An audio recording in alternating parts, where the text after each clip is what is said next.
তোর চাকর জামাই চলে আসছে, সাথে ওই ঘাটিয়া সাইকেল। না মানে আজকে আমরা একটা দামি রেস্টুরেন্টে অ্যাটলিস্ট একটা বাইক বা গাড়ি তো নিয়ে আসতে পারতে। জি ম্যাডাম, এখন গিয়ে নিয়ে আসবো। থাক, আপাতত এইটাকে দূরে রেখে আয়। আচ্ছা ভাই, ঠিক আছে। এই ছাগলটাই কি তাহলে তোমাদের বাড়ির জামাই? শুধু শুধু আমার খাড়াইতা কেন? সাইকেলটা ওই জায়গায় পার্কিং করলে কি হইতো? এখন এই সাইকেল আমি কই পার্কিং করবো? বাবা বাবা বাবা, মামনি, কে তোমার বাবা? তুমি তো আমার বাবা, তুমি আমার সাথে দুষ্টুমি করো। আরে বাবা, আমি তোমার সাথে দুষ্টুমি করবো কেন? আমি তোমার বাবা না, তোমার ভুল হচ্ছে, তোমার বাবা বাসায়। এই বাচ্চাটা গোলামকে দেখে বাবা বাবা ডাকতেছে কেন? হয়তো গোলামেরই মেয়ে। গোলামের আগের বউ বাচ্চা আছে? অসম্ভব, গোলামের আগে কোনো বউ বাচ্চা থাকতে পারে না। যদি থাকতো ও আমাকে এতদিন অবশ্যই বলতো। অ্যাটলিস্ট ওর উপর আমার এতটুকু বিশ্বাস আছে। বাবা বাসায় চলো, চলো আমার সাথে চলো। হ্যাঁ মামনি, তুমি থাকো, হ্যাঁ থাকো, চল। এই দুষ্টু মেয়ে, কোথায় গেছিলি তুই? তোকে বলছিস আমাকে ছেড়ে কোথাও যাবি না। আমি ওইখানে বাবাকে দেখেছি। বাবাকে দেখছিস মানে? কোথায়? আসো আসো। কই তোর বাবা? আমার বাবা সত্যি এখানেই ছিল, আমাকে না নিয়ে চলে গেছে। মা, ওইটা যদি তোমার বাবা হতো তোমাকে এভাবে রেখে চলে যেতে পারতো? তুমি নিশ্চয়ই অন্য কাউকে দেখেছো। বাড়িতে কেউ আছেন বাড়িতে? কি চাই? খালাম্মা, এটা কি ফাতেমা বেগমের বাড়ি? জি, আপনি ওনার কে হন? আমি ফাতেমার শাশুড়ি। একটু যদি কষ্ট করে দেখতেন, ওনাকে চেনেন কিনা? আরে আমার ছেলে শেহজাদের তো শেহজাদের ছবি। শেজাদ স্যারের মা উনি, পাওয়া গেছে। কোথায় আছে আমার ছেলে? প্লিজ একটু অ্যাড্রেসটা বলুন না। আসলে আমরা তো ওনাকে পাইনি, তবে ওনার বিষয়ে একটু জরুরি কথা বলতে আসছি আপনার সাথে। না না না, আমাকে দিচ্ছেন কেন? প্লিজ আপনি বসেন। বা আপনি বসেন তো, বসেন। সরি, একটু লেট হয়ে গেল। আর ওই বাচ্চাটা কে ছিল? ওই বাচ্চাটার আমি চিনি না আসলে।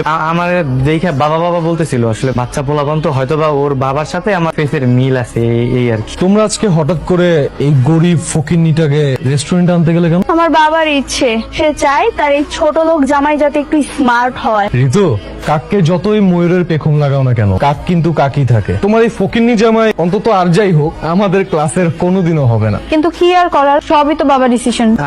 আমি কি স্মার্ট হইতে পারবো না? আমার মধ্যে কি কম আছে? তুই তো বেটা ওদের বাড়ির কাজের লোক। তুই এই বাসন মাজা, ঘর মোছা, রান্না বান্না করা, এগুলো তোর কাজ। তুই তো বেটা হাফ লেডিস। ভাই, বাসা বাড়িতে কাজ করলে কি পুরুষরা কি হাফ লেডিস হয়ে যায় নাকি? আপনি বলেন পুরুষ পারে এমন একটা কাজ দেন আমি যেটা পারবো না। দেখি তোর পুরুষত্ব। আমার সাথে পাঞ্জালর। ভয় পেয়ে গেছো? সরি ভাই, সরি। ও মাই গড, তুমি এটা কি করলে?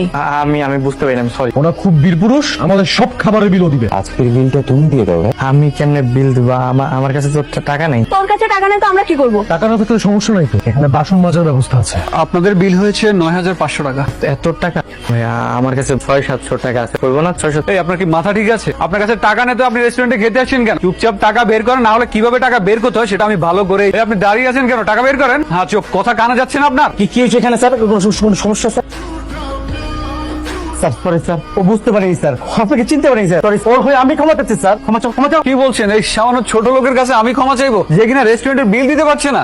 এই এত কথা বলো কেন? যা বলছি তাই করো। তুমি ওনার কাছে ক্ষমা চাও। তার সাথে কিভাবে ব্যবহার করতে হয় তুমি জানো না? আপনার একটা টাকাও দিতে হবে না স্যার, আপনার একটা টাকাও দিতে হবে না স্যার। আমি আজকে ওকে ফায়ার করবো স্যার।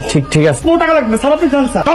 এখানে হচ্ছেটা কি? ম্যানেজার কি পাগল হয়ে গেছে নাকি? ভিতরে কি এমন করলি যে ম্যানেজার তোকে স্যার বলে ডাকতেছে? ম্যানেজারের আচরণ দেখে মনে হচ্ছে গোলাম অনেক বড় মাপের কেউ। ওকে দেখে কেমন কাঁপাকাঁপি শুরু করে দিল। আরে নিশ্চয়ই ওকে ভুল করে অন্য কেউ ভেবেছে। কে ফোন দিচ্ছে তোকে তখন থেকে? বারবার ফোন কেটেই যাচ্ছিস। ফোনটা দে তো। ভাই ফোনটা রিসিভ করে না ভাই। ফোনটা রিসিভ করলে আমার লোকেশন জানা যাবে ভাই। কি বলো? হ্যালো, আপনার সাথে জরুরি মিটিং আছে, আপনার লোকেশনে হেলিকপ্টার পাঠানো হচ্ছে।